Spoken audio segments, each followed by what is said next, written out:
Have you thought about a STEM career? Your future depends upon the classes you choose. Whether it's science, technology, engineering, or mathematics, the choices are endless. If engineering is your destiny, the doors are open for you in aerospace, civil, and electrical engineering. Do you like to crunch numbers? There's a place for you in physics, statistics, or nuclear physics.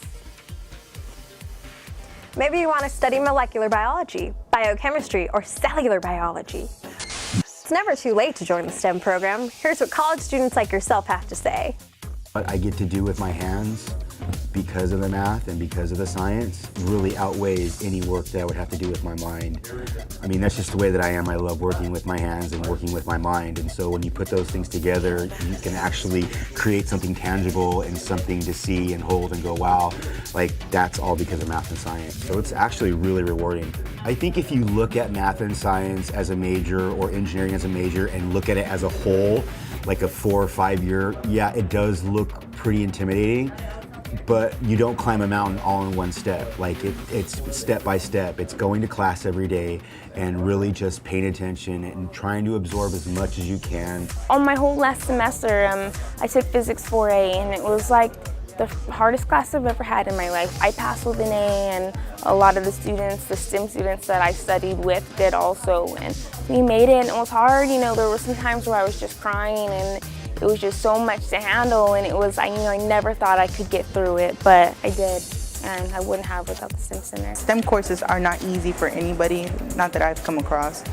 And talking to people that have gone through what you've gone, or what you're going through. So someone took a calculus course, and it was pretty hard, but they studied, they did this, they did that, and you take their advice on how they got through the course. I'm actually taking 2 STEM classes right now. I'm in Chem and Micro, and I would be overwhelmed if I had no supplement when taking both of those classes. So the STEM Center pretty much allows me to balance both of those. It takes a big burden off of you if you know that you have help.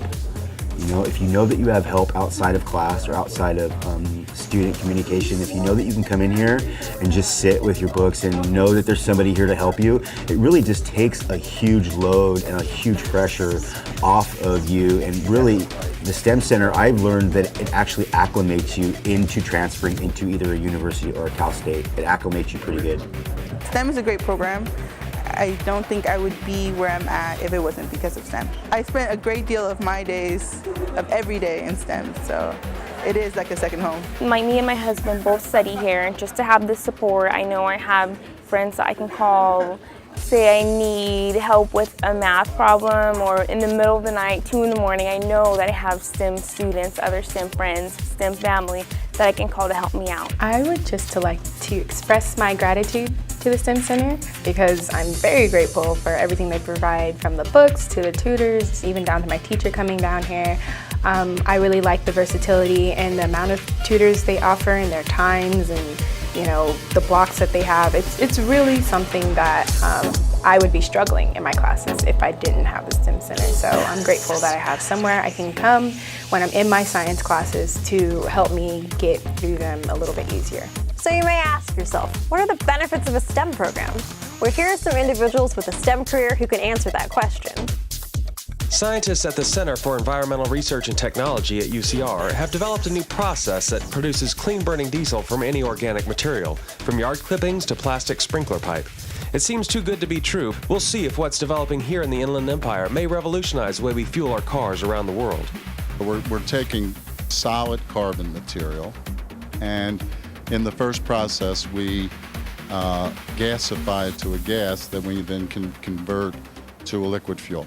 The new patent-pending process developed by Norbeck and his colleagues is far more versatile and less expensive than anything developed today. What's new about ours is that we've developed this process up front that's very, very versatile, very efficient, and very inexpensive compared to other technologies to do this gasification.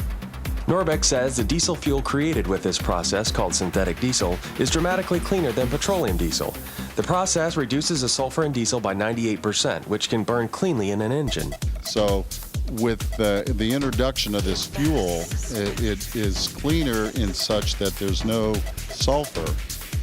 That that enables the use of exhaust after treatment on these heavy-duty engines. The sulfur in petroleum diesel ruins the catalytic converters in standard automobile exhaust systems, and without a catalytic converter, exhaust fumes contain higher concentrations of pollutants and greenhouse gases. But synthetic diesel produced with the UCR process also contains even fewer toxins than that in petroleum fuel.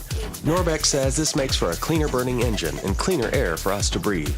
Doesn't have any of the potentially toxic compounds that are in a fossil fuel diesel. So it's got less toxic components, which leads to a cleaner burning fuel in relationship to public health. While the UCR process has been proven in the laboratory, it still needs a pilot study to test the best way to expand into large-scale production and how its potential success could impact the Inland Empire.